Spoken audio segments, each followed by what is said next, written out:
Assalamualaikum warahmatullahi wabarakatuh. Nama saya Rizky Diantoro Aljauzi dari kelas 10 IPS 3. Kali ini saya akan mempresentasikan hasil karya tulis ilmiah saya yang berjudul YouTube sebagai media untuk memperkenalkan dan melestarikan budaya Betawi. Bab 1. Latar belakang masalah. Budaya merupakan cara hidup yang berkembang dan dimiliki oleh sekelompok orang, kemudian diturunkan oleh generasi selanjutnya. Sebagai masyarakat yang hidup dengan keanekaragaman budaya, seharusnya kita mampu mengenal dan melestarikan budaya yang kita miliki. Namun sepertinya banyak dari kita yang mungkin belum mengenal budaya Betawi. Nah, seiring dengan perkembangan teknologi khususnya di bidang informasi, muncullah media sosial. Saat ini ada berbagai jenis media sosial yang kita temui seperti Instagram, Twitter, Facebook, YouTube, WhatsApp, dan lain-lain. Salah satu media sosial yang dapat kita jadikan sebagai sarana untuk memperkenalkan dan melestarikan budaya Betawi adalah YouTube. Kita semua pasti tahu apa itu YouTube. Dengan YouTube kita dapat memperkenalkan budaya Betawi yang berada di ibu kota Jakarta ini. 2. Rumusan masalah. Rumusan masalah yang pertama, apakah YouTube dapat menjadi media untuk memperkenalkan dan melestarikan budaya Betawi? Yang kedua, bagaimana cara untuk memperkenalkan dan melestarikan budaya Betawi menggunakan YouTube? Tujuan penelitian yang pertama, untuk mengetahui apakah YouTube dapat dijadikan media untuk memperkenalkan dan melestarikan budaya Betawi. Tujuan penelitian yang kedua adalah untuk mengetahui cara memperkenalkan dan melestarikan budaya Betawi menggunakan YouTube. Manfaat penelitian. Adapun manfaat dari penelitian ini yaitu 1. Bagi pembaca. Penelitian ini diharapkan mampu memberikan wawasan baru kepada pembaca tentang cara memperkenalkan dan melestarikan budaya Betawi menggunakan YouTube, dan pembaca mampu mengenal dan melestarikan budayanya. 2. Bagi peneliti.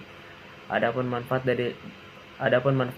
penelitian ini yaitu dapat memberikan wawasan baru tentang cara memperkenalkan dan melestarikan budaya menggunakan YouTube, dan juga dapat dijadikan sebagai sumber referensi untuk mengembangkan penelitian ini. Bab 2. Landasan teori. Deskripsi teori. 1. Pengertian media. Dilihat dari etimologi, media berasal dari bahasa Latin medius yang artinya perantara.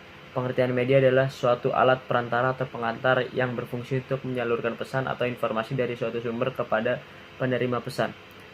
Menurut Robert Heineck, media adalah sesuatu yang dapat membawa sebuah informasi atau pesan yang terjadi antara sumber pesan source dengan penerima informasi receiver. 2. Pengertian YouTube.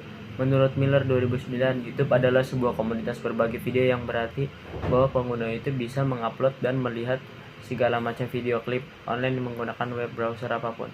Video-video tersebut dapat berupa tutorial, hiburan, dan lain sebagainya.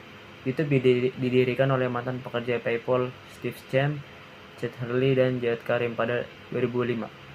Dilansir dari Wikipedia, situs ini kemudian beralih menjadi milik Google pada akhir tahun 2006 hingga sampai saat ini. 3. Cara memperkenalkan budaya Betawi menggunakan YouTube. Salah satu manfaat YouTube yaitu dapat dijadikan sebagai sarana untuk memperkenalkan dan melestarikan budaya Betawi, karena YouTube merupakan salah satu media sosial yang paling banyak penggunanya. Berdasarkan hasil survei We Are Social memperlihatkan bahwa masyarakat Indonesia yang aktif menggunakan sosial media mencapai 150 juta. Dari semua sosial media yang digunakan, yang paling aktif dan dominan adalah YouTube dengan angka 88% pada tahun 2009. Lalu bagaimana cara kita memperkenalkan budaya Betawi menggunakan YouTube? Caranya yaitu dengan kita membuat konten yang berkaitan dengan unsur budaya Betawi. Misal saya ingin membuat konten tentang kerak telur.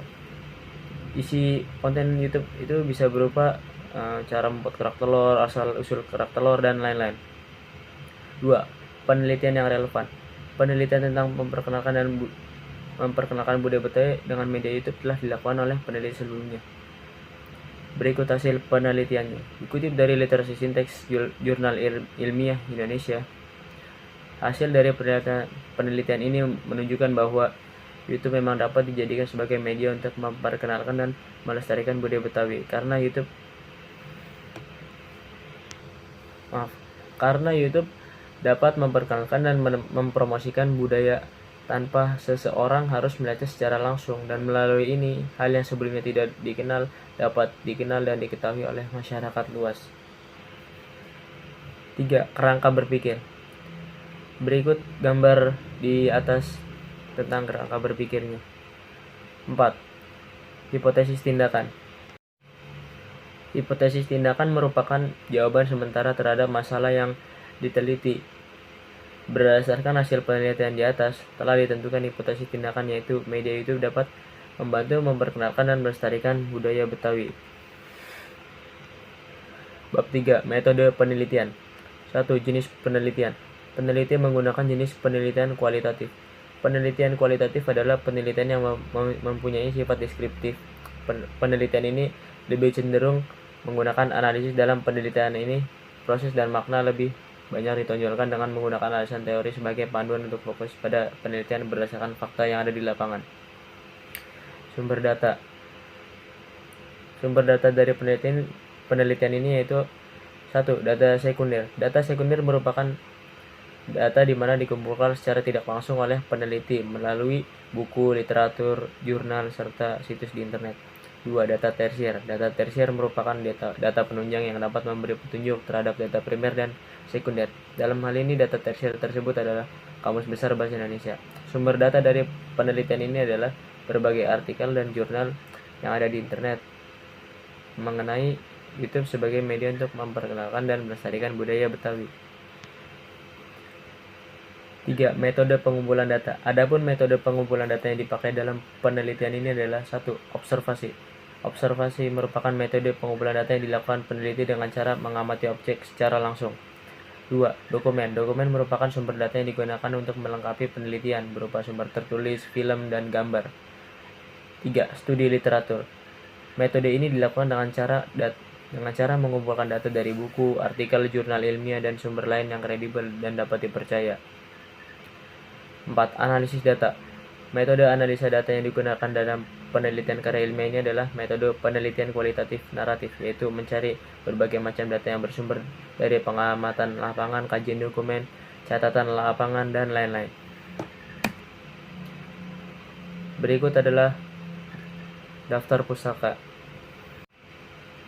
Sekian dari presentasi saya. Assalamualaikum warahmatullahi wabarakatuh.